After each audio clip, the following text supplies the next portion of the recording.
and give ourselves a chance to focus the mind first using the breath as a meditation object.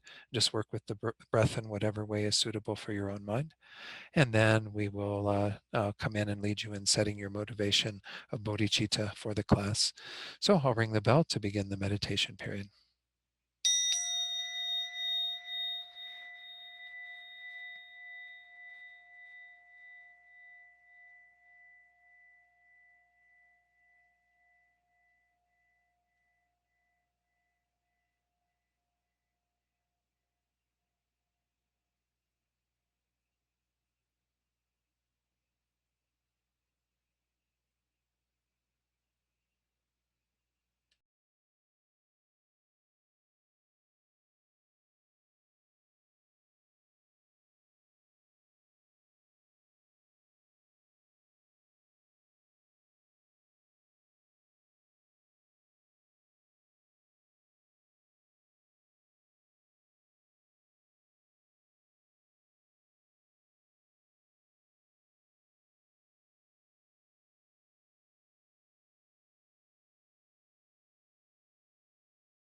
So now let's set our motivation of bodhicitta for tonight.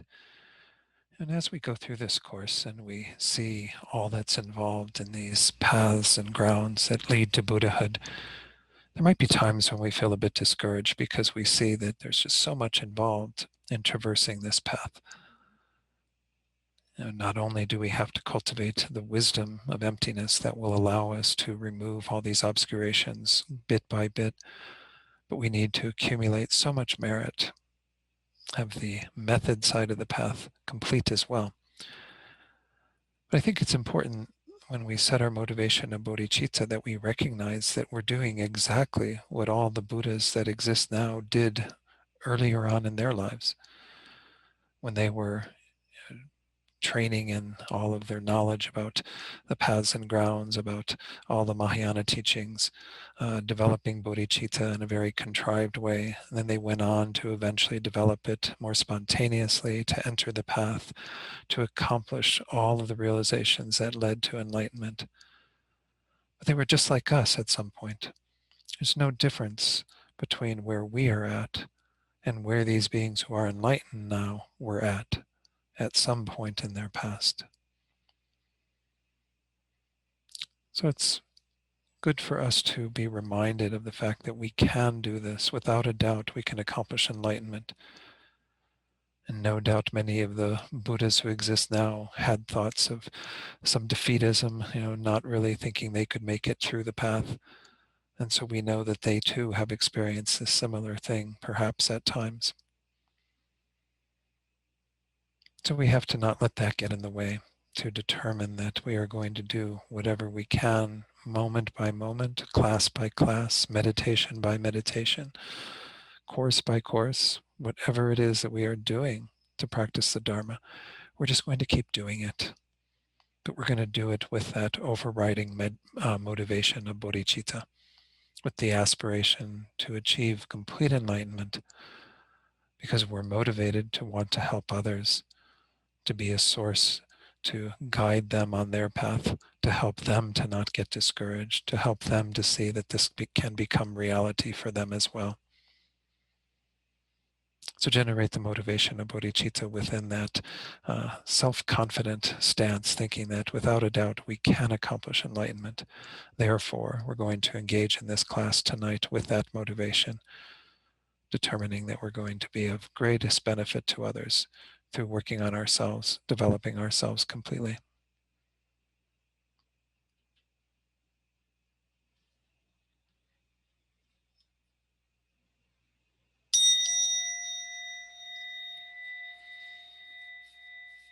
Okay, good. Good to see you all tonight. Again, this is our sixth class of a series of 8 on grounds and paths. We have 2 more classes left in April, and I hope to finish the text. We'll see whether I make it through or not. There's a lot to this text, but as I said, once we get into the individual grounds, it's a sort of a repeating pattern, though there is obviously different information with regard to each of these grounds. So let me go ahead and pull up the slides. And there was one slide that from last week that I wanted to correct, and I actually, the version that I sent along that got posted out at the Dropbox page, where our text is and all the other slides from various classes, the slides for session 6, which was on March 31st last week. This particular slide that had to do with ultimate bodhicitta, I had mentioned that I had copied some of this from Geshe Kelsang Wangmo's material that is also out there on the Dropbox page. But I had actually put something in there that was incorrect, and I noticed it when I was putting the slides up, and I wasn't sure whether it was an error I had made or she had made. It's my error. I won't attribute any errors to Geshe Ma Wangmo. So anyway, this one, initially this first bullet point said, ultimate bodhicitta refers to a meditative equipoise directly realizing emptiness in the continuum of an Arya bodhisattva. And of course, the problem with that is that once someone enters the path of no more learning, which is in parentheses there, these 3 different paths, the path of seeing that we went through last time, finished off, the path of meditation, which we began last time, and then the path of no more learning. Well, the path of no more learning, you're no longer a bodhisattva at that point. She just had it worded as Mahayanist, and somehow I picked it up as bodhisattva. So mea culpa, my fault. I take full ownership of that. But now this makes complete sense then, because an Arya Mahayanist would include both bodhisattvas and Buddhas, because they are also Mahayanists, without a doubt. They've accomplished the Mahayana path. So in this way, that slide now is completely correct. But I just wanted to point that out before we go on any further. So again, we are in the text covering Mahayana grounds and paths. We skipped over the Hinayana grounds and paths. We went into the individual divisions, which was divided into, too many slides going by. The Mahayana causal grounds and the resultant grounds. Within the Mahayana causal grounds, we have the grounds of Bodhisattva common beings, the grounds of Bodhisattva superiors. Of course, the path of accumulation and the path of preparation were the common beings. Now we're on to the Bodhisattva superiors. And we saw that we went through the definitions of those, then we went into the divisions. This is divided into the two paths I just mentioned in that earlier slide, the Mahayana paths of seeing and paths of meditation. So these are the two where someone is an Arya, a superior. They have directly realized emptiness without a doubt. Again, there are those who enter the Mahayana having completed the Hinayana who would already be Aryas. They would be even Arhats because they would have completed the Hinayana path. But nonetheless, this is how it's set out in terms of someone who newly enters into the Mahayana path, enters into that right from the beginning. So this is where one becomes a superior, is on the Mahayana path of seeing, which again is what we talked about last week and concluded. So we went on then to the Mahayana paths of meditation. And we see that in regard to that, I was doing some explaining. And I do want to clarify things before we go on, because we're on page 17 of the text. And before I go on with that, I thought I would kind of clear up some things that I realized last week, and I just didn't have time to sort of sort it all through and present slides for it. That has to do with the chart that we have. And let me go ahead and put that chart on just for a second so that you know which one I'm talking about. I think most of you do because you've been at previous classes. This too is also out on the Dropbox. There are two versions of this that are on Dropbox. One of them is from the master's program that I attended in Italy. The other is from Nalanda Monastery. This is their version of that chart. And I've been using mostly this one because it seems a little cleaner and I don't know, it's got color on it anyway. So what we're doing here again is this is a way of showing in terms of a graph or a chart how we would be moving, the Bodhisattva would be moving through these various paths. And so when it comes to the path of seeing and the path of meditation, there are these, again, herringbone kind of things which are indicative of meditative equipoise.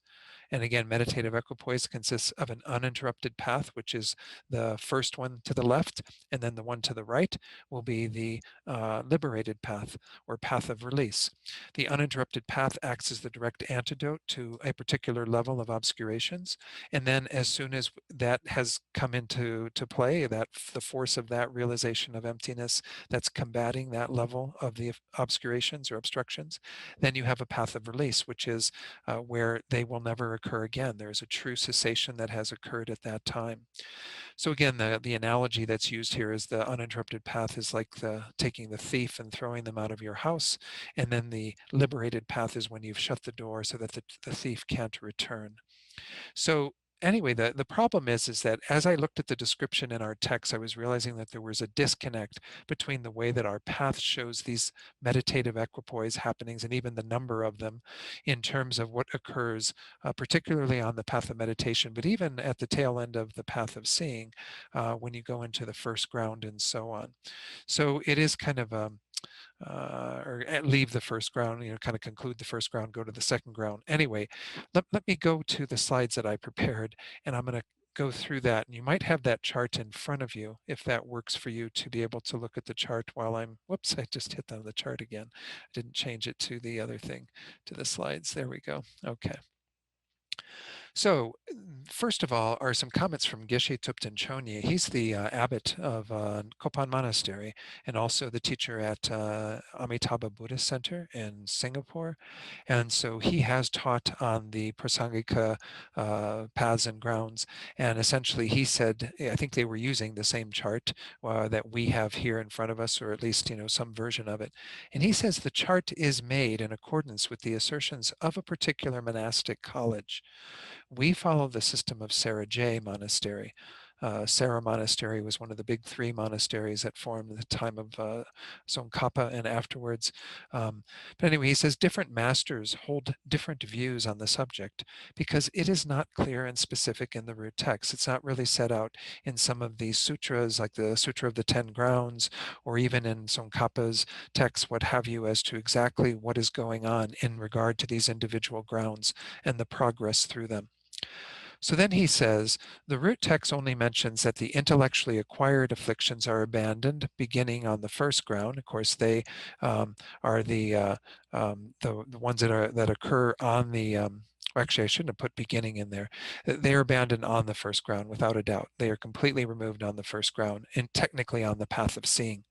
And the innate afflictive obstructions are abandoned beginning, are fully abandoned on the eighth ground. I see what he's meaning now.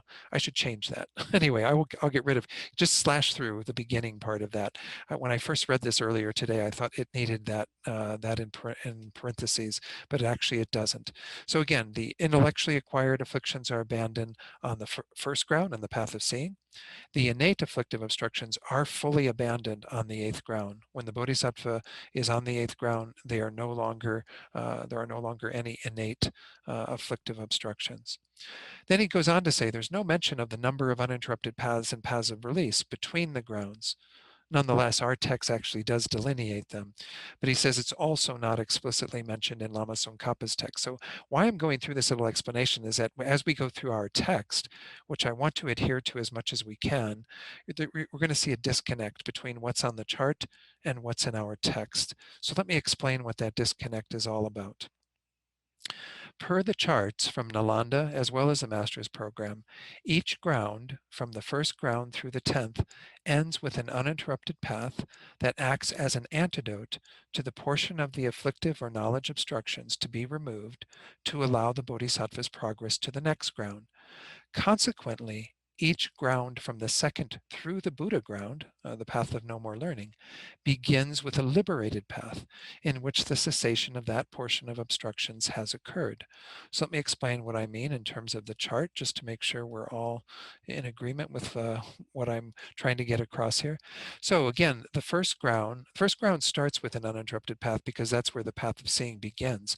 But at the very end of the first ground is this uninterrupted path. Again, the first part of it is always the uninterrupted path. The path of release is in the second ground.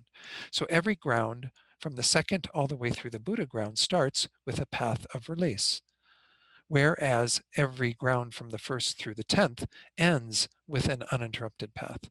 And this was how we went through it in the master's program, and it seemed to make sense within Lama Tsongkhapa's text that was a commentary on Chandrakirti's supplement to the Middle Way, that when one attains the liberated path, one then enters into the next ground, but not before then. Nonetheless, our text, spells it out differently. So this is why, again, I have to go through this little explanation prior to going through the text. Otherwise, there might be, again, that disconnect between what you see on the chart and what is in the text. So however, the text we are using indicates that the uninterrupted path is generally included at the beginning of the subsequent ground, except for the final uninterrupted path that is included at the end of the 10th ground and not at the beginning of the Buddha ground.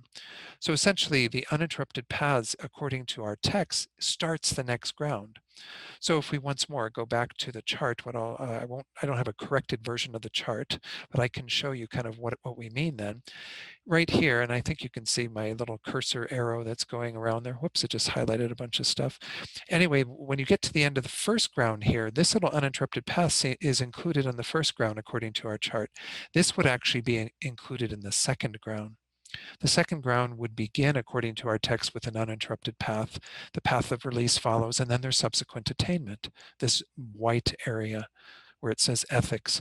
Then you would have at the end, according to our chart, at the end of the second ground, the uninterrupted path that takes you into the third ground, that actually will be part of the third ground. So essentially what you have to do is put like a little diagonal from like this line that divides these two, the uninterrupted and the liberated path, kind of move that over to include the uninterrupted path. So the second ground begins with the uninterrupted path that here is at the end of the first ground. The third ground begins with the uninterrupted path that here on our chart is at the end of the second ground, and so forth. So essentially, you get to the 10th ground, and you will see that there will be the uninterrupted path at the end, but there will be one at the beginning, because here too we'll have to include the one that is indicated here as at the end of the 9th ground in the 10th ground. So we then, according to this chart, would have two uninterrupted paths on the 10th ground. So that's one thing that I notice that would need to be corrected in regard to our chart to be in line with the text that we are going through. And again, that's because there isn't a lot of specificity in terms of exactly when these uninterrupted paths occur, how many there are, and so on. So also, the charts show 10 uninterrupted paths in the path of meditation, each one occurring at the end of the first through the 10th grounds, right? We could go back and count them. You can look at them on your own chart. Essentially, there's one at the end of the first, second, third, fourth, fifth, that all counts all the way up to 10, one at the end of the 10th. That shows 10 uninterrupted paths. Again, and we're just showed that, we won't be including them at the end of the grounds other than the 10th one as we did on the chart. But nonetheless, this is what our chart shows right now is 10 uninterrupted paths. The charts also show 9 liberated paths in the path of meditation, each one occurring in each of the 2nd through 10th grounds. So the liberated path that's there for the 2nd ground, 3rd, 4th, 5th, all the way through, and then the liberated path for the 10th ground that comes after it, after that last uninterrupted path, is the Buddha ground, is the path of no more learning. It doesn't indicate it as a liberated path, but essentially we have that final liberated path that you are liberated into complete Buddhahood. So anyway, this is the idea of what our chart shows. 10 uninterrupted paths, 9 liberated paths, okay?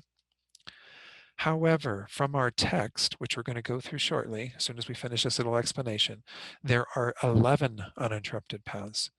7 that abandon innate afflictive obstructions, and 4 that abandon knowledge obstructions. And there are 10 liberated paths.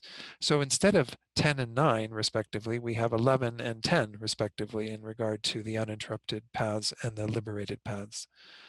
This concurs with what was presented in last week's class, which is on the following 2 slides. So here what I've done, I've taken the same slides I presented last week, but I'm presenting them with numbers on them so we can keep track of all of them. On each of the 2nd through the 8th grounds, a portion of the innate afflictive obstructions is abandoned. We went through these last week. I won't go through all of the various levels, but we see that for the 2nd ground, there is 1 level. For the 3rd, 1 level, 4th, 5th, 6th, 7th, that means 6 uninterrupted paths that abandon these first 6 levels of the innate obscurations. Then we have the final, that is the 7th uninterrupted path, that here was indicated as the lower part of the 8th ground, meaning as we enter into the 8th ground, and that removes the final 3. So we have 9 levels of afflictive obstructions that are removed by 7 uninterrupted paths, because the last 3 are removed altogether. So that's 7. That's the 7, and we're going to see those in the text as well in just a moment. On the 8th through the 10th grounds, a portion of the knowledge obstructions is abandoned. So this would be the 8th, 9th, 10th, and 11th uninterrupted paths on the path of meditation. The 8th is indicated as the upper part of the 8th ground. On the previous slide, we had the lower part of the 8th ground. So there are 2 on the 8th ground, according to this presentation. Then we have the 9th ground, the initial part of the 10th ground, which is when one enters into the 10th ground, and then the final part of the 10th ground is the tail end of the path of meditation just before becoming a Buddha. So, in conclusion, on this point, what is missing from the charts is the 1 additional uninterrupted path and the 1 path of release that occur within the upper part of the 8th ground. So if we go back to our chart once more, and I'm sorry, trying to make this as easy as I can and as simplified as I can. But once more, if we count these, we see, and again, we're talking about path of meditation, not the path of seeing. There's an uninterrupted path and a path of release there. On the path of meditation, there is 1, 2, 3, 4, 5, 6, 7, 8, 9, 10 uninterrupted paths. And then we have 1, 2, 3, 4, 5, 6, 7, 8, 9. And again, this was meaning, again, because we're not talking about the path of release that occurs on the Buddha ground, 9 liberated paths, because it ends with an uninterrupted path at the tail end. Even though, again, I'm calling that a path of release over here, we're not going to consider that in regard to the way that our text presents it. All right, so we have what has to happen here in order to get to the 11 uninterrupted paths and the 10 paths of release is right over here in the 8th ground where it says prayer, This is what's called, again, the subsequent attainment that is between the two meditative equipoises. The first one that causes you to enter into that ground, the other one that happens at the end that causes you to leave. There is another uninterrupted path in here. It isn't in our chart. It's in Jeffrey Hopkins' presentation. It's in our text. And so one would have to include that in here. So in this column here, that's just says eighth ground prayer, there should be another little herringbone thing that goes right down the middle that happens on the eighth ground. When one finishes that meditative equipoise, you've removed the big of the big knowledge obstructions. And yet you don't enter into the ninth ground yet. You have to develop the meditative equipoise that removes the middling of the big. That will move you into the ninth ground. And then there's the course of the small that gets you into the 10th ground. And then finally the small of the small, the subtle of the small that actually gets you into the Buddha ground. Okay, so let me recap that in terms of the slides. And I put all this in the slides. Do the screen share, get that up here again.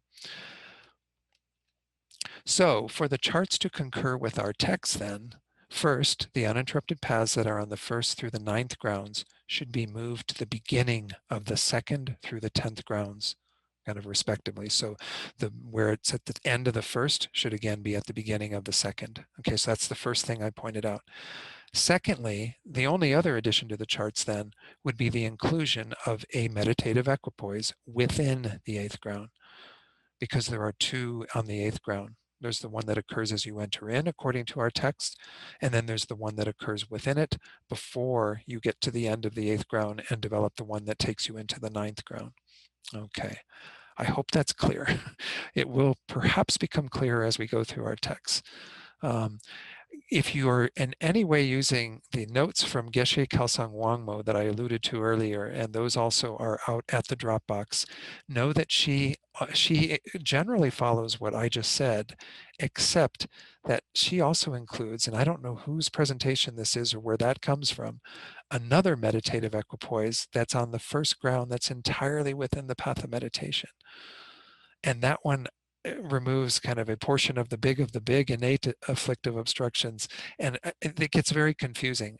I'm not including that because that's not in our text. Our text says that the first ground essentially is primarily the path of seeing, and then once we get to the end of that subsequent attainment, you generate a meditative equipoise that takes you into the uninterrupted path that becomes the beginning of the second ground. So there is no first ground that is on the path of meditation, according to our text, whereas she says there is a separate, complete first ground with its own meditative equipoise and its own subsequent attainment. And if you look at her text, you'll see it on those pages 36 and 37. So as I'm saying, our studies will accord with our text, which does not include that additional meditative equipoise within the first ground of the path of meditation. According to our text, there is no first ground of the path of meditation.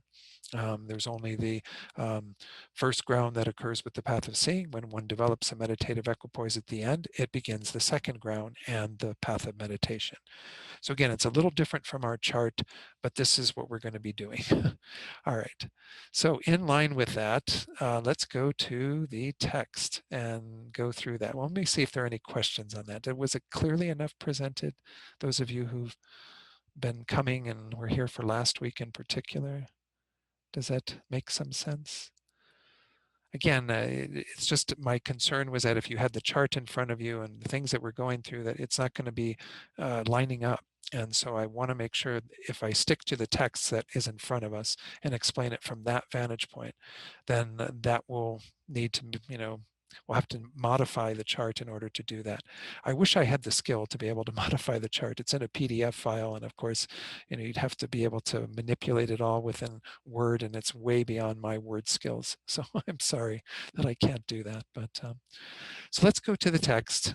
We left off on page 17 of the text. Again, just to back up a little bit, we had this definition of an uninterrupted path of a Mahayana path of meditation. We saw that it is one, an exalted wisdom of meditative equipoise, meaning a meditation on emptiness of a Mahayana path of meditation, but two, which serves as an actual antidote to whichever of the two types of obstructions is its corresponding object of abandonment. So it has two types of obstructions because on the Mahayana path of meditation, we are first abandoning the innate afflictive obstructions and then abandoning the knowledge obstructions. So, as it says in that paragraph, we did go through this paragraph last week as well. When uninterrupted paths of a Mahayana path of meditation are divided, there are two.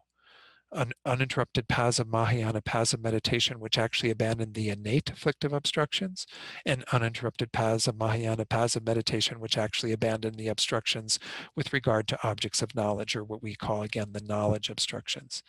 The knowledge obstructions, again, are abandoned on the pure grounds, the 8th, 9th, and 10th, whereas the innate afflictive obstructions are abandoned through the 7th ground and are completely abandoned when one enters into the 8th ground. So this is, I think, where we left off. I don't think I went into this paragraph, but this is this is why I had to go through that whole explanation of the chart. So beginning with the first division, uninterrupted paths of Mahayana paths of meditation, which actually abandon the innate afflictive obstructions.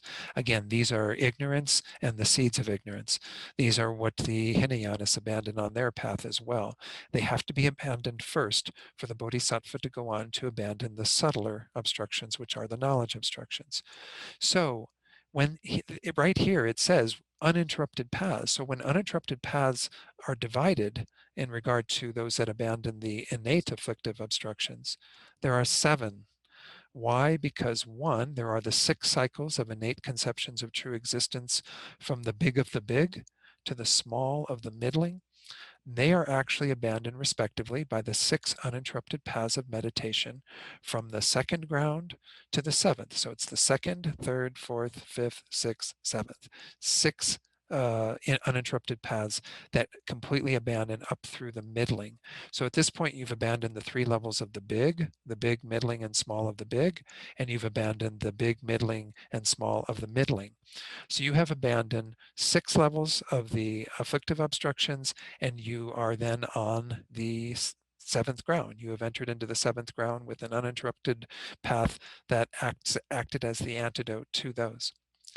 The other one, this should say 2 there. I noticed that correction rather than 3. And 2, the cycle of the 3 small innate conceptions of true existence, which are abandoned simultaneously by one moment of the uninterrupted path of the lower part of the 8th ground.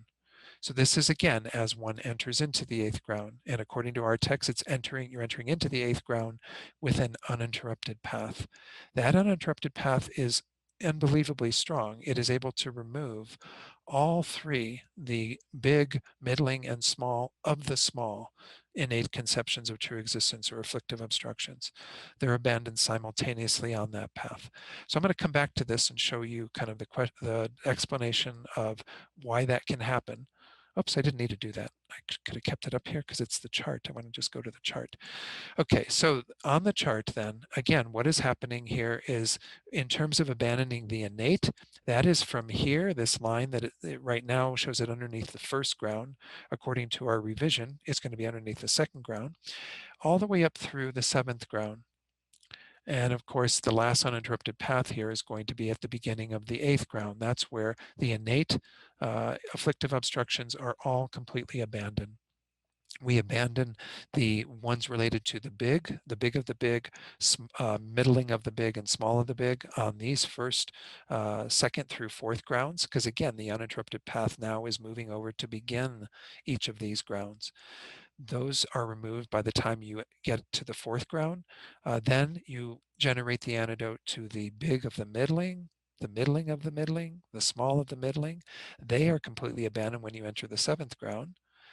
All 3 of the levels of the small, the big of the small, middling of the small, and small of the small, are abandoned on the meditative equipoise that begins with the uninterrupted path that now is at the beginning of the 8th ground instead of at the end of the 7th ground on our chart.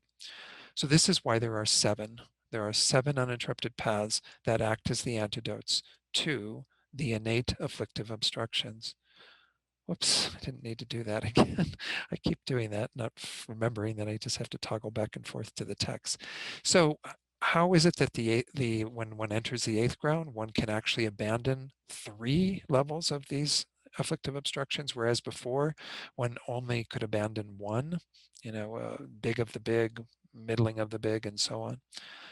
It says here, this is because the statement that when one attains the eighth ground, one is able to abandon in just a short time that which one could not abandon even in 100,000 eons of the seventh ground and below, is suitable to refer to the capacity of one on this ground to abandon in one moment the cycle of the 3 small conceptions of true existence. Again, the big of the small, the middling of the small, and the small of the small. On this ground, spontaneous, whoops, no, I'm sorry, which are objects of abandonment of a path of meditation. Sorry, I went to the next line. So again, this is the cycle of the 3 small conceptions of true existence, which are objects of abandonment of a path of meditation.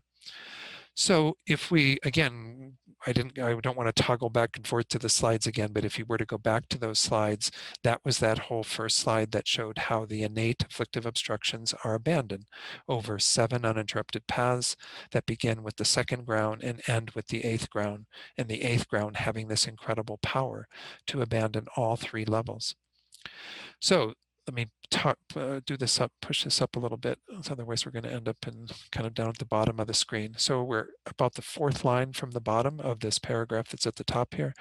The reason for this is that there exists on this ground spontaneous deeds pacifying coarse striving and exertion. It is like the way in which the progress of a great ship is difficult until reaching the ocean. But having reached it, it can cross each day what would have taken 100 years before reaching it. I don't know if I feel like we talked about that analogy before, but the idea is that before the ship enters, when it's just on rivers and what have you, before it enters the big ocean, it doesn't have the strength of force of the winds on the ocean. But once the sails catch the winds on the ocean, it can move even quicker and cover distance that's, so much more than it could without the winds that exist on the ocean.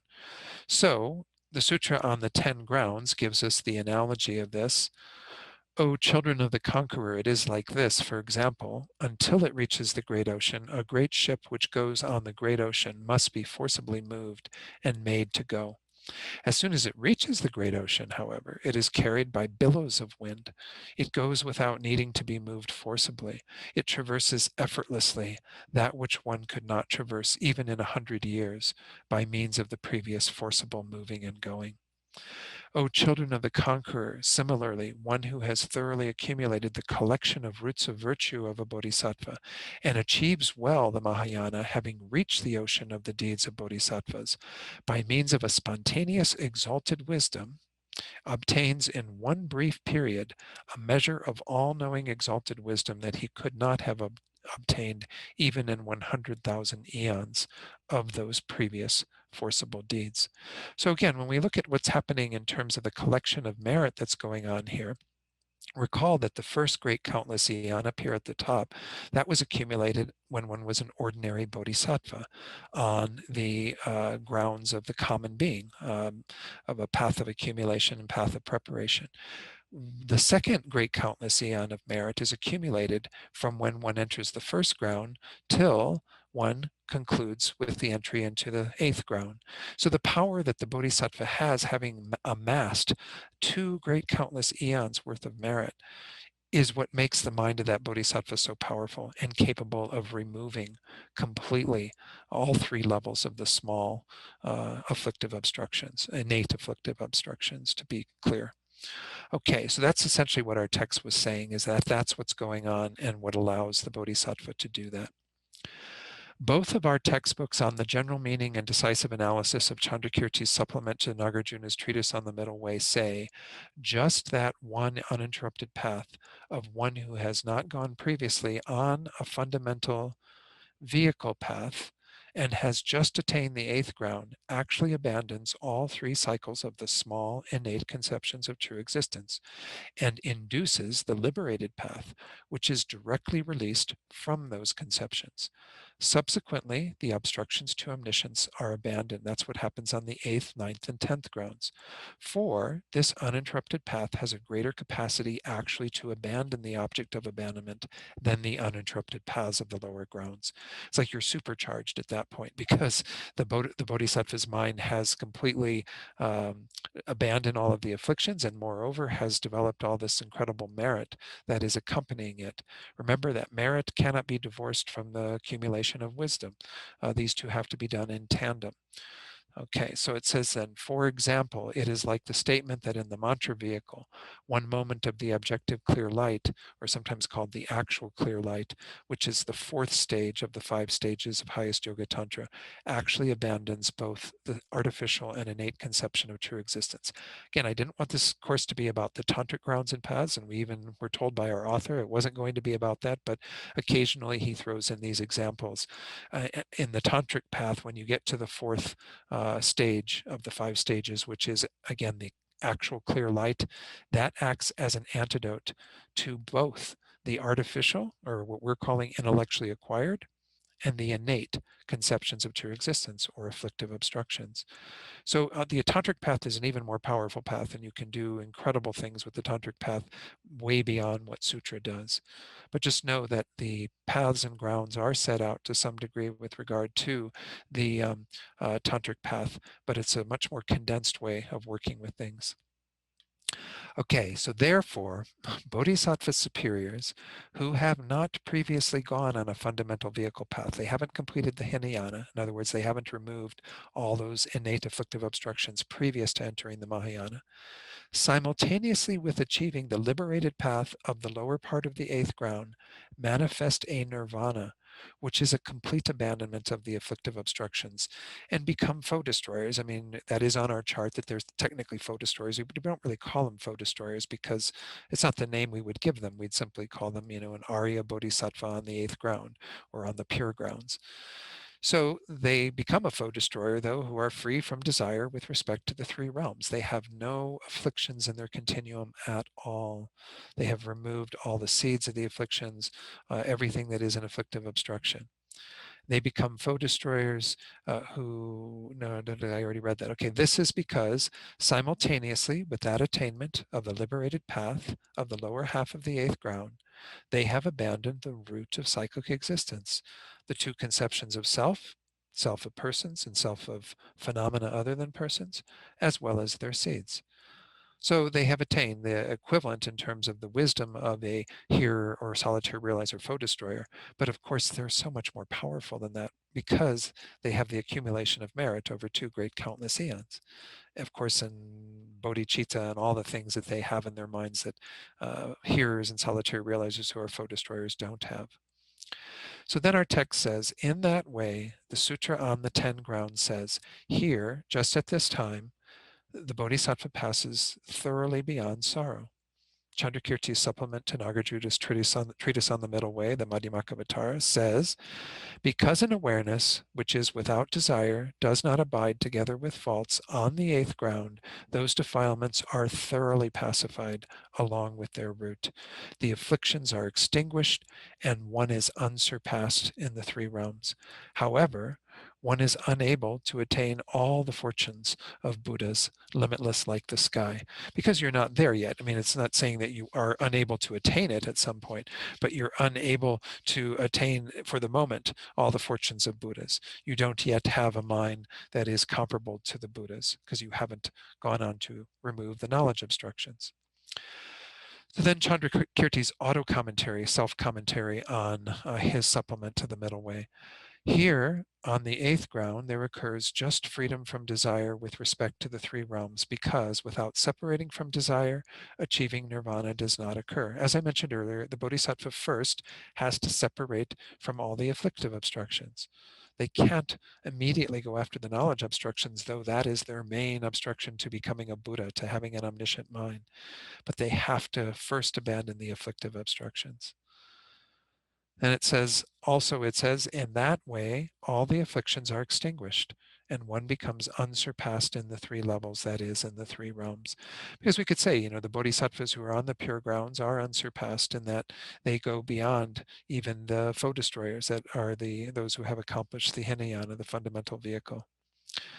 So then, a little bit more on this. I realize this is a lot of words tonight, but once we get through all this, then we'll be kind of in the territory of the individual grounds, and it'll be much smoother sailing. So then the sutra, the supplement, and auto commentary say this very clearly. All these passages that we just read from the sutras, from Chaudakirti's own text, and then his own commentary on his text, are all very clear that when the bodhisattva enters the eighth ground or is on the eighth ground, without a doubt, that bodhisattva has removed all of the afflictive obstructions.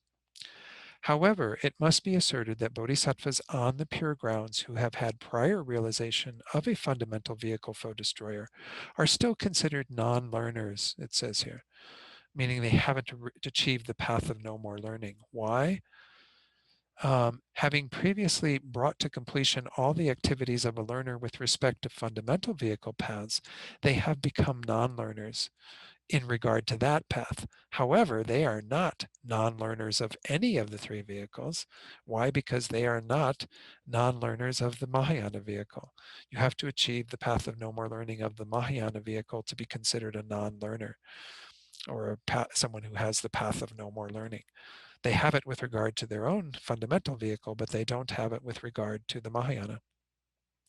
Also, it says, it must be asserted that bodhisattvas who have attained a liberated path of the eighth ground and above and have not gone previously on the fundamental vehicle paths are not non-learners either. Why? Since they have not previously brought to completion the activities of learning the paths of any of the three vehicles. However, since they have destroyed completely the foe of the afflictions, we can call them foe destroyers. They are foe destroyers in that regard.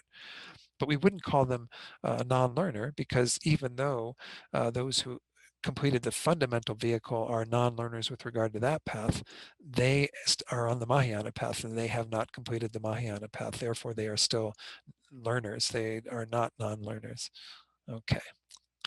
So, however, yeah, this is the final two lines there. This is because of being like, for example, the explanation that in the vehicle of highest mantra, once more he goes to Tantra, and one at the stage of union of a learner, that's the fifth stage, is a foe destroyer, but is not a non-learner.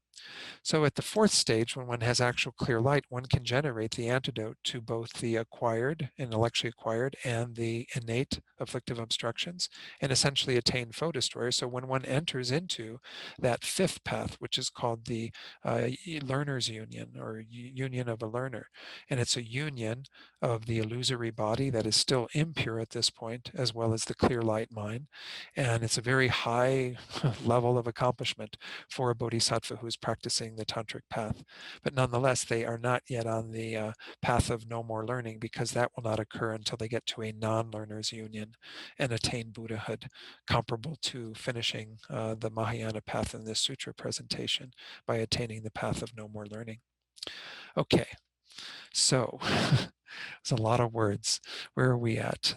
Let's go ahead and take our break now, because we're getting into the second presentation. Let me do one thing real quickly before we go into our break. And that's just, I'm going to go back to the slides and review once more using that previous slide that we had right here, not this one. So again, this is what we just covered, is that there are these 7 uninterrupted paths that occur, and they each have their own individual path of release that are together on those grounds.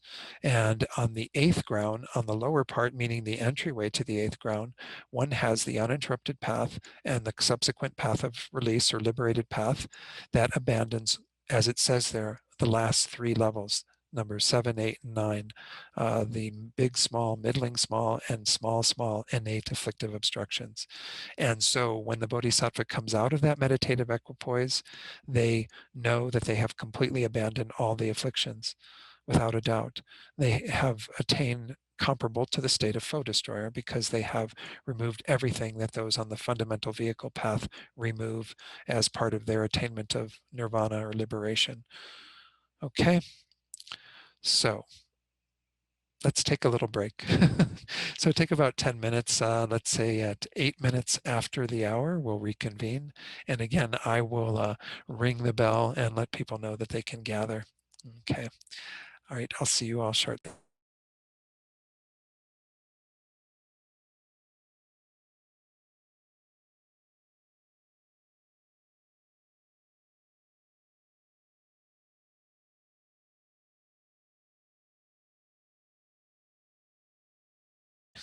And we're back. All right.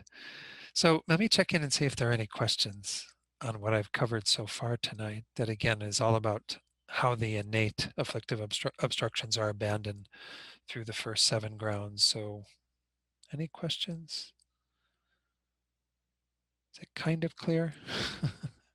Yeah.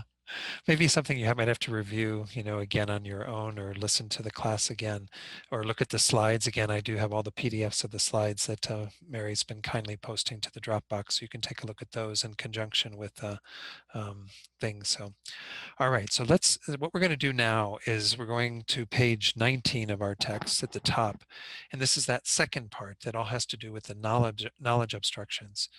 So there are going to be 4 uninterrupted paths that abandon the knowledge obstructions, because remember, they're divided first into 3, the big, the middling, and the small. And then within the small, they divide that into 2. And the small is divided into the coarse of the small and the subtle of the small.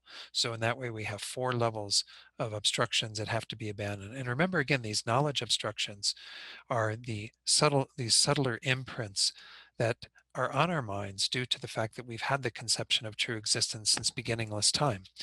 These imprints give rise to this dualistic appearance that blocks the mind from becoming omniscient, blocks the mind from becoming a Buddha.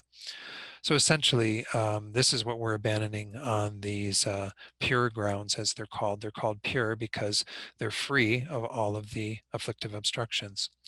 So let's look at what's said in that first paragraph. So this is the second division. The uninterrupted paths of meditation, which actually abandon the obstructions to omniscience, or again, the knowledge obstructions. When they are divided, there are 4.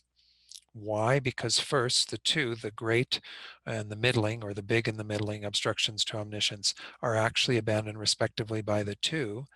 This additional uninterrupted path of the upper part of the 8th ground that I mentioned earlier, that isn't on our chart, that needs to be kind of inserted there, and the uninterrupted path of the 9th ground, which again, at the tail end of the 8th ground, the Bodhisattva goes into meditative equipoise on emptiness.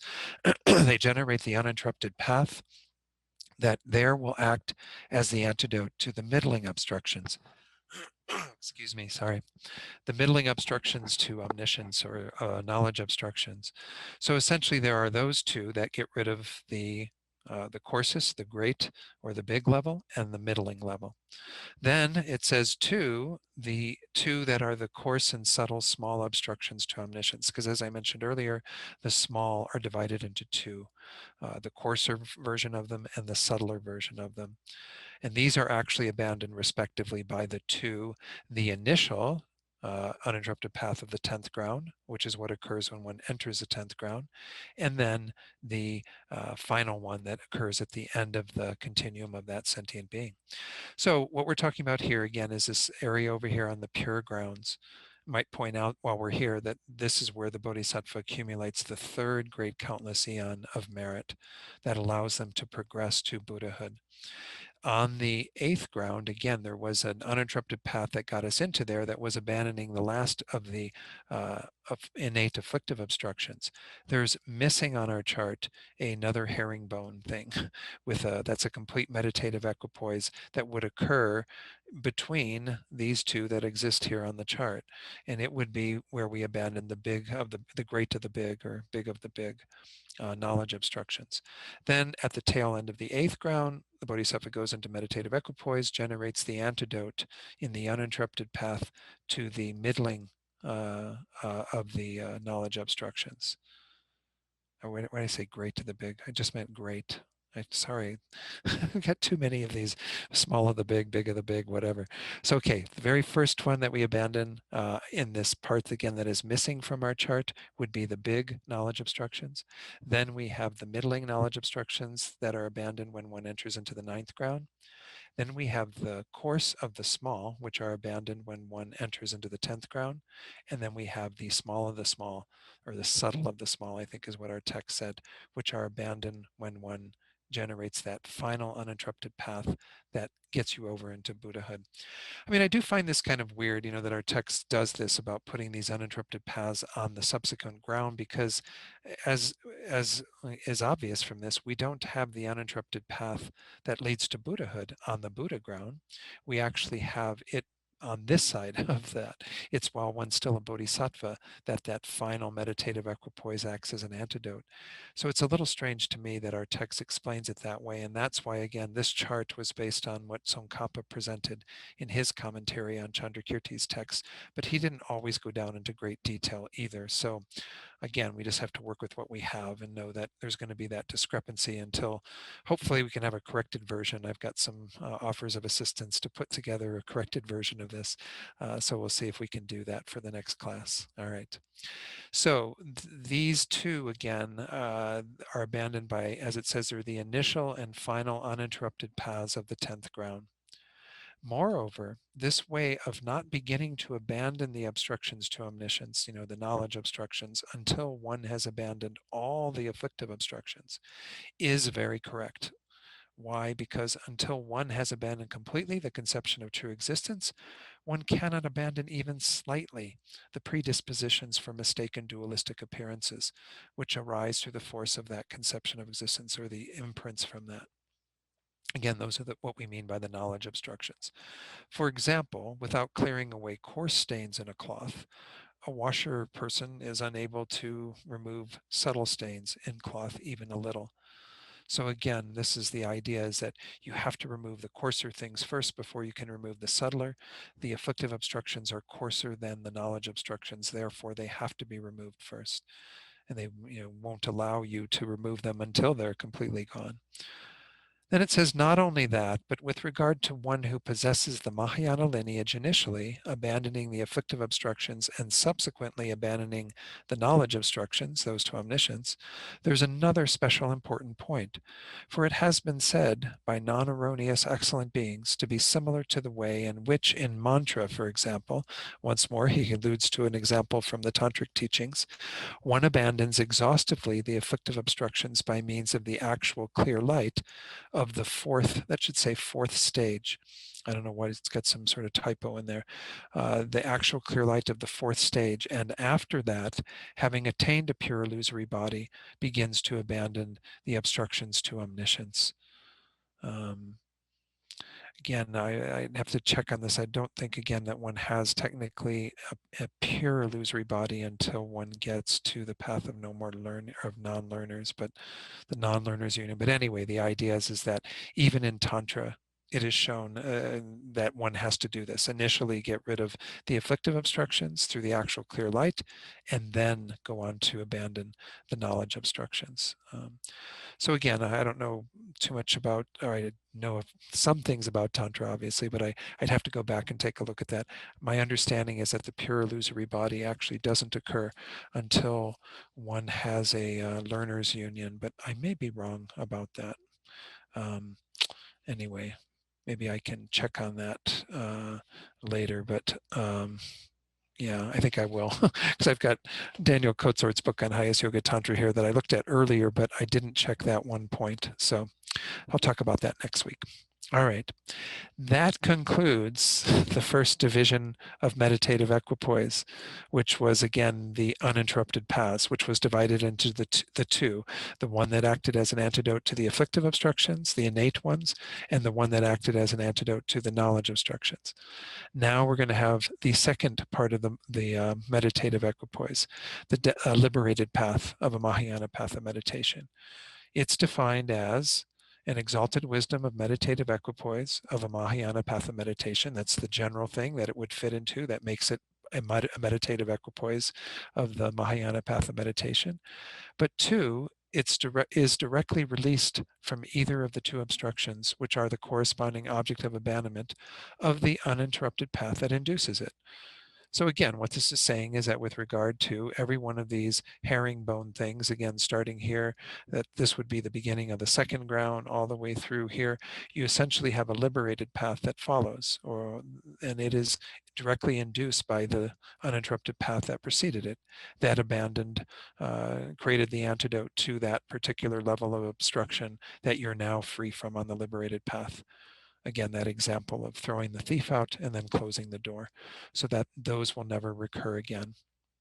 So as I said in my initial presentation tonight, when liberated paths of a Mahayana path of meditation are divided, it is easy to understand that there are 10 liberated paths of the path of meditation, from the second ground to the 10th. And so again, this is on the basis of adding in that one on the 8th ground. If we go to our chart, as I pointed out in my slides earlier, we would only see 9 liberated paths within the path of meditation. And that's because, again, the final path of release is on the Buddha ground. It's not on the path of meditation.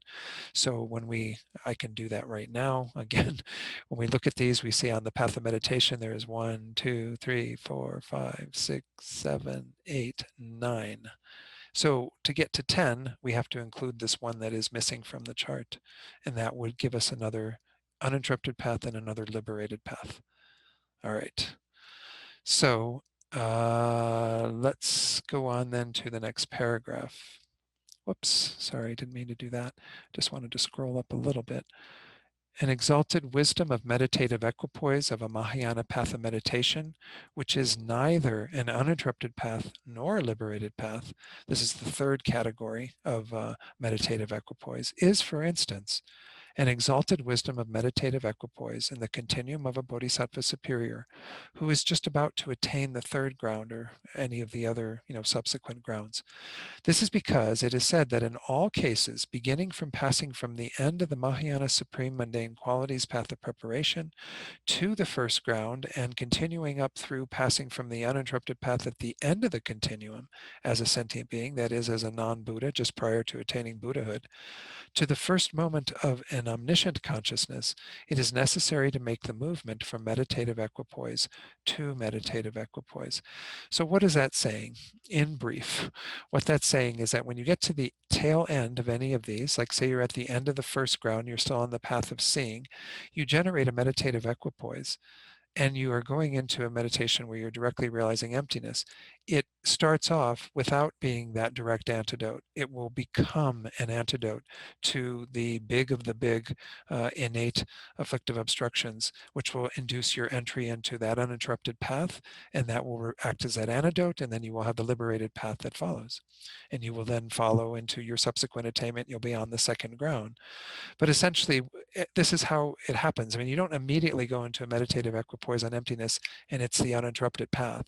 You have to be meditating on emptiness, and then it generates some sort of strength that is together with the accumulation of merit that allows you to remove that next layer. And then you do the same thing at the end of the next ground. And it's only in the 8th ground where you do it twice, where you have to actually go through once in the middle and then come out and you're still on the 8th ground. And then you will have to do it again at the end to get you into the 9th ground. But any meditative equipoise is, once more, it's defined as a meditation that is in a non-dualistic manner, realizing emptiness. So we can have those, even the Bodhisattva could even be generating those prior to entering into what will become an uninterrupted path. There's no reason why the Bodhisattva wouldn't be meditating on emptiness occasionally. Why not? It's just you have to build up also the requisite merit that will help you to get to the next level, and then once more to get you to the next level. So it's not that it's just a matter of, oh, now I'll sit down and meditate on emptiness and I'll get to the next ground, and then I'll do it again in a day or two and get to the next ground. There's a whole lot more that has to happen on subsequent attainment. So the Bodhisattva could be meditating on emptiness as frequently as they want. There's nothing stopping them from doing that. They don't have to wait till there's enough force to generate the next ground. Okay, so that concludes the exalted wisdom of meditative equipoise. Now we're going to look at the definition of an exalted wisdom of subsequent attainment. Remember, that is the time when the Bodhisattva is not in meditative equipoise on emptiness. it's defined as a Mahayana subsequent clear realizer, which does not realize emptiness directly. Again, on our chart, it's signified generally by the white area here that doesn't have anything indicated in it other than these perfections that are associated with each of the 10 grounds. But that is what's happening in most of that area between the two meditative equipoise that gets you into that ground and the meditative equipoise that is the beginning of the next ground. So essentially that's all of this time in between where the Bodhisattva is doing other things. So when exalted wisdoms of subsequent attainment of a Mahayana path of meditation are divided, there are the two. Exalted wisdoms of subsequent attainment of Mahayana paths of meditation which abide as method types of realizers, and exalted wisdoms of subsequent attainment of Mahayana paths of meditation which abide as wisdom types of realizers. So the Bodhisattva could be, realizing and, having other work with their wisdom consciousness in terms of emptiness. They also could be working with compassion, bodhicitta, what have you. So it even gives definition or examples here. It says the first are, for instance, the three paths of meditation of aspiration, dedication, and rejoicing in the continuum of a bodhisattva on the path of meditation. The second is, for instance, an exalted knower which realizes emptiness in the manner of a conceptual appearance in the continuum of a bodhisattva on the path of meditation. So again, it wouldn't be a direct realization, a non-conceptual awareness, because that would be included in a meditative equipoise. But it would be a meditative equipoise which is neither an uninterrupted path or a liberated path. Okay. So we are done with that explanation. That took a little while, a little longer than I thought. What we're going to go into now is considered here in our text, chapter 3, but it is the 10 grounds of Bodhisattva superiors. It kind of goes into the individual grounds. So let me do a little introduction of this using my slides. Oh, what I want to do before we leave that is just, as I did before, let's just review what I just went through in terms of the innate. It's been a little while, but I should have done that earlier. But again, I'm sorry, not the innate. I'm talking too much tonight. In regard to the knowledge obstructions, this is how the knowledge obstructions are removed. You've already abandoned the innate afflictive obstructions when you reach the 8th ground. There is an upper part of the 8th ground, which again is missing from our chart, where the great knowledge obstructions are abandoned. There is the 9th ground, where the middling are abandoned. And then there is the beginning of the 10th ground, where the course of the small are abandoned. And then at the very tail end, when the Bodhisattva is just about to become a Buddha, they generate the uninterrupted path. That is the final part of the 10th ground that abandons the small, the subtle of the small. So again, I don't need to go through all the stuff around the charts as I did earlier. I just wanted to tag back to that so that you're aware of, kind of how those fit into what we just went through in our text. So now we are in the third of the outlines within the grounds of Bodhisattva superiors. We looked at the definitions. We just finished the divisions into the path of seeing and the path of meditation and got a whole lot of information about what all happens, especially on the path of meditation. Now we're going to look at the individual divisions, which are the 10 grounds themselves that encompass the Arya, the superior Bodhisattva's experience from entering the path of seeing until just before they become a Buddha. So first thing I want to point out is a definition I found of a ground that is from one of the texts that we used when we studied the Chandrakirti's text that's been alluded to in a couple of places in our text. The definition of a ground within the distinction of the two, paths and grounds, is a clear realizer engaged in a path that serves as the basis for the various excellent qualities that are its result. Again, I think I had mentioned this earlier, we can talk about grounds more on the basis of the excellent qualities that they support. That's why we call them a ground, is because they are the ground upon which things grow.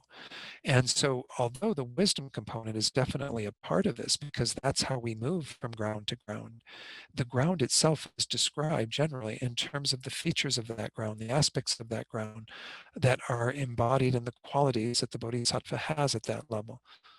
So this is where we get into what are going to be the main outlines for the grounds as we go through them, what are called the 4 features of the individual grounds. Though they are similar, this is from Lama Tsongkhapa's commentary on Chandrakirti's text that we used in Italy as well when we studied this, the Chandrakirti's supplement to the Middle Way. Though they are similar, all the grounds are similar, individual grounds such as the very joyful, which is the first of the 10, are posited. And this is done from 4 points of view. The first feature is that the first ground has 12 sets of 100 qualities. The second ground has 12 sets of 1,000 qualities, and so forth. They grow as the Bodhisattva moves from ground to ground. And we'll go into those. They're in our text. We'll look at those shortly. Even in this text, it says, and as will be explained later, the number of qualities increases progressively. So we're going to see this in our text as we go through each of the 10 grounds, that the first feature has to do with those qualities that increase manifold as the Bodhisattva moves through the grounds. The second feature is the attainment of greater and greater majesty of power. Though this is explained by Jayananda as vibrating 100 lands, 1,000 lands, and so forth, that particular quality is included in the increase of the number of qualities, which is the first feature. So it must mean something else. This is just Lama Tsongkhapa being very thorough in how he explains things. So what do we mean by having greater and greater majesty of power, which we're going to see as we go through each of the 10 grounds? Therefore, this feature should be taken as the increase higher and higher of the power for purifying the stains of the individual grounds and the power for advancing on the paths of these grounds. So it just means that the Bodhisattva is becoming more powerful in their ability to progress and move through subtler and subtler levels of obscurations and so on. So that is what it means. It doesn't have to do with this vibrating 100 worlds and 1,000 worlds and so on. We'll see that coming up in our 12 sets of qualities. The third feature is a surpassing perfection. Most of you are familiar with the 6 perfections, the paramitas. In the presentation of the 10 grounds, there are 10 perfections. The first 6 are our ordinary 6. The last 4 involve an extension of our perfection of wisdom to some degree. So this says the perfections in particular are giving on the first ground, generosity, ethics on the second ground, and so on, which we have in parentheses here, patience on the third, effort or joyous effort, it's usually called, on the fourth, concentration on the fifth, wisdom on the sixth, skill and means on the seventh, aspirational prayer on the eighth, power on the ninth, and supreme or exalted wisdom, as we sometimes call it, on the 10th. And we'll talk about each of these as we go through the 10 grounds. But that's the third feature that distinguishes each ground, is that a particular perfection comes to a surpassing level. And of course carries on at that level, but you gain a new perfection on each level in terms of it being surpassing. You don't get the fully qualified perfections until you become a perfect Buddha. It's on the Buddha ground where they are fully perfected, but nonetheless they become surpassing, and we'll even talk about what makes them surpassing as we go through each level, if we have time. Hopefully we'll have some time. The fourth feature is the higher and higher increase of births of fruition, kind of what sort of rebirth you gain in these amazing states, as such as a wheel-turning king and what have you. So on the first ground, it's birth as a wheel-turning king, universal monarch ruling Jambudvipa, which is this world. On the second, as that type of king, a universal monarch ruling the 4 continents, because Jambudvipa is only one of the 4 continents that is set out in Buddhist cosmology, and so forth. As a king ruling the land of the 33 on the third ground, the land without combat on the fourth, the joyous land on the fifth, the land of liking emanation on the sixth, the land of controlling others and emanations on the seventh, as a great Brahma Lord of 1,000 worlds on the eighth, as a great Brahma Lord of 1,000,000 worlds on the ninth, as the Devaputra Maheshvara of the highest land on the 10th. These, astounding rebirths that I can't tell you a whole lot about, but nonetheless, this is what happens is you have greater fruitions in terms of the rebirths that are gained, where you can be of incredible benefit to beings when you're born in these various positions and lands and what have you. All right. Then it says, since the non-conceptual wisdoms of the individual grounds vary greatly in terms of inferior and superior abilities, such as the number of qualities that are present, we do posit individual grounds. But remember earlier, even the first slide I presented tonight that was correcting that thing, we talk about the ultimate grounds. The ultimate grounds are the realizations of emptiness that are occurring on those grounds. And we can't say that there's any difference in those. It's just that they are accompanied by various other qualities that make them inferior or superior to others. So it says then, the ground should not be understood as just meditative equipoise because the features subsequent to meditative equipoise that exist on each ground are included in that particular ground. And that's what makes them quite unique. In terms of that particular uninterrupted path and path of release, it's just a wisdom realizing emptiness. It has certain potential and power, but it's dictated to a large degree by what has transpired on subsequent attainment on the prior ground and what will then happen on, subsequent to that on the ground after one completes that meditative equipoise. The mode of division into individual grounds then should be understood as explained. It is impossible to divide these ultimate grounds by making a differentiation in terms of their object of observation or aspect. Why? Because again, when we talk about an ultimate ground, it's a meditative equipoise realizing emptiness that acts as a particular antidote.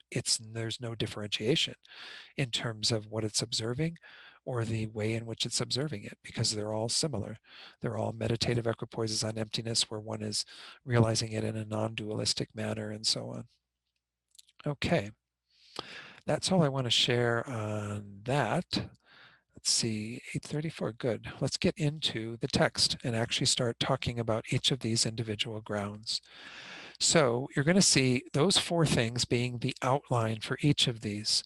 As it says here, the explanation of the good qualities of the first, which is called the very joyful, from among the 10 grounds, has four parts. First, the mode of achieving the qualities. Again, the particular qualities that the Bodhisattva has in terms of these 12 sets and how their number, like 100 of the 12 sets versus 1,000 on the second ground and so on. The mode of achieving majesty of power, how the Bodhisattva gains, again, that power of mind that allows them to do what that path has done or that ground has done. The mode of surpassing practice of a perfection, which perfection it's related to, correlated to, and what have you. And the mode of taking fruitional rebirths, which again, we talked about those various rebirths that the Bodhisattva can gain because of attaining a particular ground. So, the mode of achieving qualities on the first ground. Here on the first ground, one achieves the 12 sets of 100 good qualities. So these are all delineated as they are for this bodhisattva. This bodhisattva sees 100 Buddhas in different Buddha lands instantly with what's called the divine eye. There are these 5 eyes that this allows you to perceive things beyond what the ordinary flesh eye allows you to perceive. So sounds pretty wild. You're seeing 100 Buddhas in different lands, different Buddha lands instantly with your divine eye. I mean, it sounds like you wouldn't be able to make sense out of all of it because it's just all happening instantly. But you have that power to be able to access Buddhas. Secondly, by way of that, one knows how they bless oneself. So that's in relation to all 100 of these, you will have that knowledge. Third, one blesses a moment such that it lasts 100 eons. I can't tell you how that works, but essentially they elongate time to be able to, I guess, make more out of the time that they have and produce even greater merit or something along those lines. A lot of these aren't really explained so well in a lot of the text, so I won't have, perfect explanations for each of these. They're just pretty amazing qualities when we look at them. Fourth, one enters in displaying the mode of taking birth, the category of the past beginning limit, and the mode of passing to death, the latter limit within those 100 eons. So you as a bodhisattva, that's an Arya bodhisattva at this level, you can display this mode of taking birth in a realm, dying from that realm, and you do that again within each of those 100 eons that are within that moment. Pretty wild again. Fifth, one is able to enter into and rise from 100 different meditative stabilizations in one moment. 6, with one's own body, one goes to 100 worldly realms. 7th, through vibrating, here's that vibrating thing that was mentioned by Jaya Ananda in that quote from Tsongkhapa that I showed you in the slides earlier. Through vibrating those 100 worlds, one causes trainees to aspire to hear and practice the doctrine. I don't know what this vibrating is like, if it's like an earthquake kind of thing, but it's like you can bring people to that place because you've vibrated their world, and cause them to pay attention, to actually hear the doctrine. You can do that in 100 worlds, not just the one world that you're abiding in terms of your physical body. Eighth, having illuminated those 100 worlds with one's own light, one teaches others. This should say teaches others, not teachers others. Ninth, one ripens 100 sentient beings in one moment by way of magical emanations. Bodhisattvas, of course, acquire all these amazing powers to do magical emanations, to do things that will astound people, not because they want to, entertain them. They want to induce them to come to the Dharma, to see the power of the Dharma. There are these abilities, clairvoyances of magical emanations, where bodhisattvas and others who have those skills can do that. But a bodhisattva at this level can do these amazing magical emanations, hundredfold. So 100 sentient beings can be ripened in each moment. One opens 100 different doors of doctrine. One emanates 100 different bodies. And one is able to surround each of one's own 100 bodies with 100 bodhisattva superiors. So again, these are set out in Tsongkhapa's commentary on Chandrakirti's text, but again, I really didn't get much of a commentary as we went through them in the master's program. But these are the first ground. You have 100 with regard to these. When we get to the remaining grounds, we're not going to go through all 12 of them again. Just know that you have 1,000 on the second ground, and it goes up not quite exponentially, even beyond exponentially, I think. Maybe exponentially. I don't know. I've never looked at the numbers. But just you'll hear them, 100 million and 1,000 million and so on. Okay, the mode of achieving majesty of power on the first ground. Remember, this was the second, the features of each of these grounds. A mode of achieving majesty of power exists because the exalted wisdom which realizes emptiness directly, in which one moves from the grounds of activities through belief, which was again where you were before you entered the path of seeing. It was all the grounds through belief because one had not yet realized emptiness directly. To the first ground, that is to say, the 16 moments of knowledge and forbearance of the Mahayana path of seeing. Remember those guys from last class. That ground abandons that which is to be abandoned by a path of seeing, which is here referred to as the three thorough entanglements together with their seeds, which we talked about earlier. But these are essentially the intellectually acquired afflictive obstructions. And the three entanglements, we talked about these, I'm pretty sure we talked about these in a prior class. The view of a personal identity as a real I and mine, which we often call the view of the transitory collection, that is abandoned. The viewing bad systems of ethics and behavior as superior, where one thinks that there are erroneous ways of attaining liberation, that is obviously abandoned because one knows the reality of things now and knows that that is not possible to attain any kind of liberation through bad systems of ethics and so on. And then afflicted doubt being a two-pointedness of mind that keeps you from moving forward on the path. Doubt would never arise anymore because if you've had your direct realization of emptiness and there is no doubt about the nature of reality and the ability to attain liberation and enlightenment.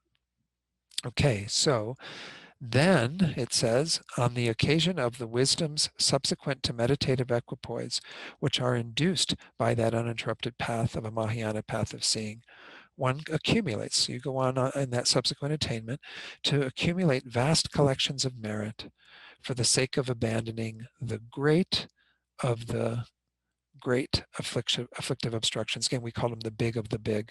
That's the terminology that Jeffrey Hopkins used. But these are the first ones that you're going to abandon in regard to the innate afflictive obstructions.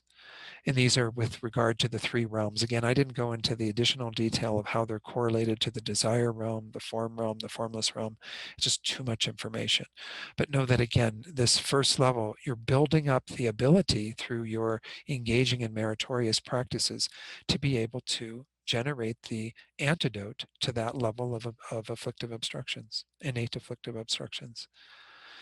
Thereby, one sees signs of being able to abandon those. I guess the Bodhisattva, again, has a force of mind where they know that they've accumulated enough merit and they're ready to sit in meditative equipoise and generate the antidote. So then it says, through setting in equipoise on emptiness, one meditative consciousness becomes an actual antidote to the great of the great afflictions of the three realms to be abandoned by a path of meditation. It should actually include great of the great in there. And simultaneously, one is able to pass to the second ground.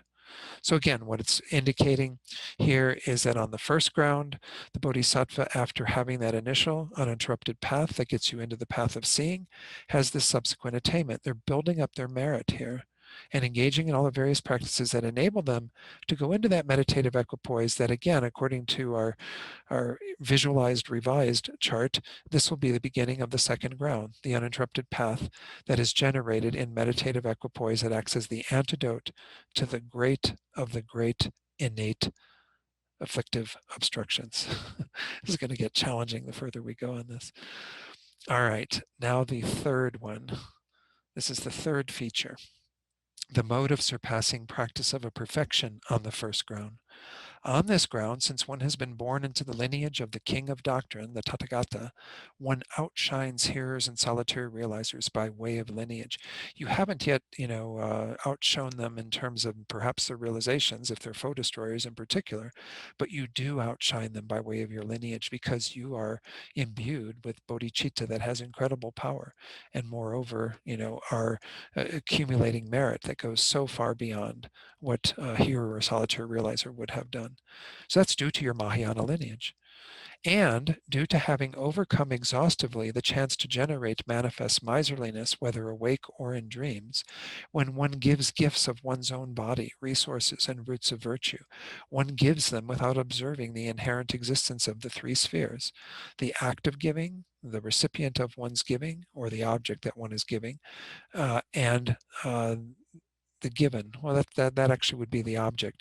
They oftentimes refer to it as the person who is giving, the act of giving, and either the recipient or the object that is given. So that would be kind of four spheres, but the object can be the person that you're giving it to or the thing that you are giving. So in that way, we would call those both the object, the act of giving, and then the person who is giving. All three of them would be seen as lacking inherent existence. Like moving something from one's right hand to one's left hand. I'm not sure what that means.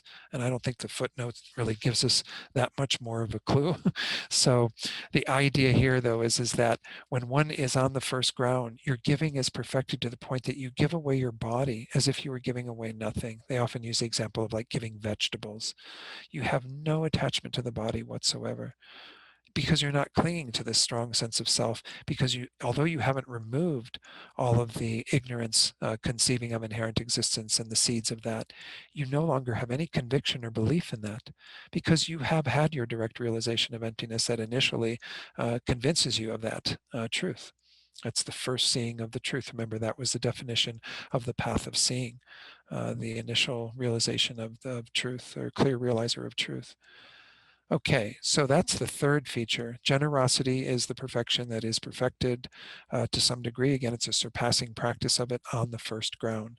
That is the first of the 10 perfections and the first of the 6 as we know them. Then the final point, the mode of taking fruitional rebirth on the first ground. Having taken rebirth as a universal monarch, Chakravartin, these are taught in many of the texts, and apparently you accumulate this incredible merit to be like a universal king, ruler, controlling Jambudvipa. Jambudvipa, again, is referring to this world that we live in. In the Buddhist cosmology, it's not clear whether it represents just India or the entirety of this physical world, but one, furthers the welfare of sentient beings in that role. If you're a universal monarch with bodhicitta perfected at this level, or developed to this level, you have the ability to do incredible benefit for others. That's where it would be wonderful if we had like a bodhisattva president, she or he, whoever they could, be of great benefit to others because they would be imbued with all of these amazing qualities. And if they were first ground bodhisattva, they would have unbelievable abilities. So that concludes the 4 features. Now we have this little, there's going to be a quote on Nagarjuna's Precious Garland, which is one of the texts that spells out these 10 grounds. In verses 441 and 442, he says, the first of these is the very joyful, since the Bodhisattva is rejoicing. They forsake the 3 entanglements and are born into the lineage of the Tathagatas. Remember the 3 entanglements we just talked about on the previous page. Through the maturation of these qualities, the perfection of giving becomes supreme. The Bodhisattva vibrates 100 worlds and becomes a great lord of the world. Then he goes on to explain why it has the name Very Joyful, though it was kind of in Nagarjuna's text in that first verse. There is a reason for calling this ground the Very Joyful, because seeing that through the power of amassing the accumulations and subsequent attainment in dependence upon directly realizing emptiness and meditative equipoise, one has a special capacity to further the welfare of sentient beings and to achieve an omniscient consciousness. One then attains marvelous mental joy. Because when you come out of that meditative equipoise that leads you into the subsequent attainment of the first ground, you would have this incredibly joyful mind that has realized that you have found the way out into not just liberation, but to omniscience. And you can enact the welfare of sentient beings without a doubt as you continue to progress. So this is incredibly joyful. I mean, we can't even imagine the joy of a bodhisattva on the first ground. Maitreya's ornament for the Mahayana Sutras says, seeing that one is close to enlightenment and can achieve the purposes of sentient beings, one generates great joy. Therefore, it is called the Very Joyful. Also, Nagarjuna's praise of the element of qualities, the Dharmadhatu, says, since one has thoroughly abandoned unwholesome bases, at least I think that's Dharmadhatu, maybe I shouldn't say that. You never know how people translate various things. Anyway, this verse says, since one has thoroughly abandoned unwholesome bases and taken up well the wholesome bases, at this time that definite realizer is called the joyful. Okay, so that's the first ground. Let's go to the slides. I just have one minor little thing I think to share on that. Remember, we talked about the first ground previously because it was on the path of seeing. And I introduced already at that time that bodhicitta on the first ground. Remember, there are these 22 similes of bodhicitta. We saw them on the path of accumulation, the path of preparation. On the first ground, it's called treasure-like bodhicitta. Why? Because the first ground is characterized by bodhisattvas specifically focusing on the practice of the perfection of generosity, as we saw. And the bodhisattva's practice of generosity satisfies all sentient beings, just like a great treasure that sentient beings could partake of because it's so great, so vast, that there will never be an exhaustion of the wealth. Okay. Then there was a little quote I shared previously as well, and I share these as we go through these 10 grounds from my teacher Geshe Jampa Gyatso when we went through the ornament for clear realizations, which also sets out these 22 similes of bodhicitta. The mind generation, which is another name for bodhicitta, associated with generosity as the subject, is like a great treasure. That's the predicate. That's our thesis. And you might say, well, why is it like a great treasure? Because it satisfies all sentient beings with wealth and resources. In Sutra, it says, desiring to establish the miserly and so forth in generosity. So it always gives like a little sutra quote, or generally does. And so Geshe-la would give that sutra quote when he went through each of these 22. All right. Okay, 8:51. Let's stop for just a moment and see, take a breath, and see if there are any questions or comments on what I've talked about. Yes, Stephen. Don. Yes. So I just had a comment on, I think it was the mode of surpassing practice of a perfection on the first ground, that is generosity. Uh-huh. You know, Geshe-la would tell us the story about, well, how do you even begin with generosity if you have no idea what it is? Right. And there would be this practice where you would just take something, I don't know, my cell phone here, and pass it from left hand to right hand. I just Yeah. had this Yeah. stray thought as to whether for a bodhisattva background, anything any kind of generosity, even the body or Yeah, whatever, would be just as easy to execute as moving something from the left hand yeah, to the right or yeah. right to the left. That could be the meaning behind that saying. Let's go to that actually, and apply that meaning to what was in the text. Oops, I gotta go a page up. It was right here where it says at the end, like moving something from one's right hand to one's left hand. Where I guess it's again, what I was confused about is that it talks about them, in terms of the uh, seeing without observing the three spheres as inherently existent. So I was trying to correlate it to that. But we can see that again, if we correlate it in general to the practice of giving of that bodhisattva, it's insignificant. It's like I said earlier, we're giving one's own body is like giving away vegetables. There's no attachment. So I suppose that in the way that if you give something from one hand to another, I mean, it's no, no big loss, no big deal. So that's, yeah, I think it was one of the Kadampa masters who encouraged you to practice generosity that initial way, but that could be certainly the meaning behind it. Thanks for bringing that up, Stephen. Yeah, great. Anyone else, anything from tonight that you want to ask about or comment on? I think that's going to be it for tonight if there are no more questions, because I'm sort of talked out and I'm afraid I'm going to start fumbling my words if I continue. What we're going to do is we've got two more classes left. So in the next class, I'm hoping we can make it through most of the remaining grounds. As I said, there are sometimes places where there's differentiation, but a lot of them, they're very similar. And we're going to see that same pattern of dividing it into the four features, having that little verse from Nagarjuna at the end, and a little recapitulation of kind of what happens on that ground. I'll do my little slideshow in terms of, what the bodhicitta is called on that level, and that'll be pretty much it. And we'll go through, and there are some places where I'll probably have to stop and do a little more explanation here and there. But really, my hope is that we can make it through most of the grounds, and that'll take us all the way through the paths that are causal grounds, and then we get to those that are resultant grounds, and that's talking about Buddhahood, the path of no more learning. And I do want to spend a little bit of time on that so that we can talk about the four bodies of a Buddha and what it means to achieve Buddhahood and what that experience is for those beings. Not that I can tell you, but I can relate what is said in the text about that. So, all right, wonderful. So if no more questions, let's go ahead and do our prayers. So John can put those up on the screen.